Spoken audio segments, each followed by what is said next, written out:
In this video, we're going to show you 5 hip stretches that you can work on your own. My name is Brad Boggs. I'm the owner of Bennett Fitness, and we bring fitness to wherever you are. And I'm Corey Boggs, lead trainer at Bennett Fitness. We see the hips being some of the most common problem areas amongst our clients. So follow along, let's jump right in.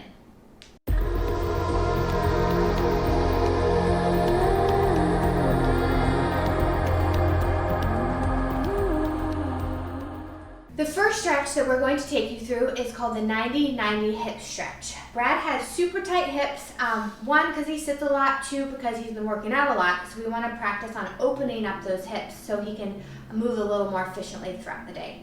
So Brad, I'm going to have you start rocking your knees to the right-hand side.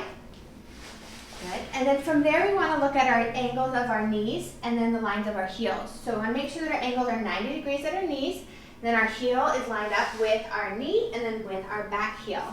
Perfect, he's nicely set up. From there, he's gonna rotate his body to the right, line up his belly button with his front knee, and then diving over that knee. In this position, he's gonna stay here for about 30 seconds up to about 120 seconds, or until he feels a nice release through the hip joint. The next progression from here is he'll lean back up, and he's going to rotate this knee up and down to externally rotate that left hip. Perfect. He'll do about 5 to 10 controlled reps. As his knee comes up, we want to make sure that that right knee doesn't come with it. Perfect. Good, Brad. And then after about 5 to 10, he'll actually move his right knee alongside with his left knee to come to the other side. Often when we rotate around though, we end up getting out of position slightly, so we just have to readjust. And then from there, he'd do the same thing on the other side.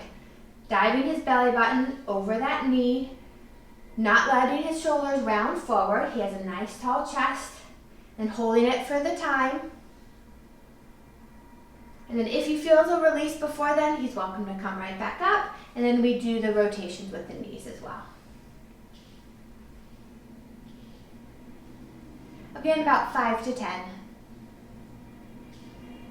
Good, Brad.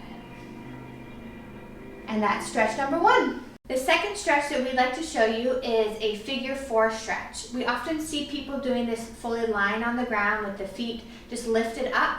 This time I'm going to use a wall as support for Brad. It'll help stabilize his hips a little bit better. So I'm going to have him lie his back on the ground, bringing one foot to the wall while the other foot crosses over his knee. So one foot to the wall, left foot over the knee. Good. This might even be a little closer, Brad, because his hips came up. He has pretty tight hips. We want to make sure that your hips stay square to the ground. And this knee is 90, so let's lower that heel a little bit, Brad. Good. So see how much he has this rotation here? Now what I want him to do is I'm going to have him press on this knee. I'm going to try to open up that hip just a little bit more. If it's too tight, it's not going to be able to move very much. So you got a little bit of movement. This will help open up the hips. If you have pinching in your hips, it may improve that a little bit. But again, we want to focus on staying in that position for at least 30 seconds, up to 2 minutes, or until you feel a nice release of your hip. The third stretch that we are going to show you is a kneeling hip flexor stretch. You'll start on your knees, then you'll come to a lunge position, bringing one foot forward, keeping that back knee on the ground. Here we're looking for a 90-degree angle in your front knee, a 90-degree angle in your back knee. I'm going to have Brad first show you what not to do. He's going to shift his weight forward. And as you shift your weight forward, what tends to happen is you get an arch in your low back. Almost can feel like a stretch, but it's more, it could lead to like a strain, not getting that front of the hip. So what I'm going to have Brad do is shift his weight back. And really what happens is there's no real big movements. What I'm going to have him do is tuck his tail or squeeze his glutes super hard. So doing that allows more of the stretch to happen straight down through his hip rather than just shifting forward.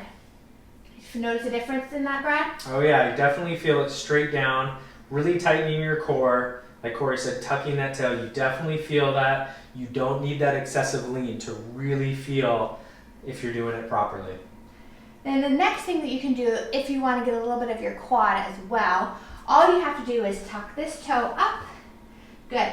And then still squeezing your glutes or tucking your tail. and you'll feel a little more through the front of the leg and not just up in your hip. Thanks, Brad. The fourth stretch we're going to show you is called the frog rocks. So Brad's going to come on all fours and he's going to turn into a little froggy, I guess we can call him. His knees are going to be splayed wide as he feels comfortable. Again, if your hips are super tight, you might not be able to splay very wide. And then he's going to turn his toes out like a little froggy, lining up his back ankle with his knee. So from there, he has a bit of an excessive arch, so I'm going to have him come down to his elbows. Good. So we're just going to start here for a second. You'll start to feel a little bit of a stress/stretch. And then as he feels comfortable, I'm going to have him push his butt back towards his heels. Good. And then I'm going to have him rock slightly forward. Good. And then press back and hold. So that slight rock allows to have a little bit of release and then press back to find a deeper position. And then from here, he'll just stay here for our allotted time of 30 seconds to 2 minutes, or until he feels a slight release of his hips. Okay. Our final stretch that we'd like to show you is called the Captain Morgan stretch. We're going to stay standing in this position and find a couch or a chair or a box, something that's about the same height as your knees. Brad's going to lift his left foot up on to the couch, making sure both toes are pointed straight forward. And then from here, we want to make sure that our knee doesn't dump in. So for that to happen, I'm going to have Brad put his left hand on the inside of his knee. Now he's going to go into the stretch position by hinging all the way forward like he's reaching for his toes with his hand. You can reach that arm straight down. Good. So he's pressing his knee open and then hinging down. So you're going to open up that hip as he gets a slight stretch through the back of his leg as well. And we'll stay in our stretch as we have specified throughout all 4 other stretches for about 30 seconds to 120 seconds or until you feel a slight release.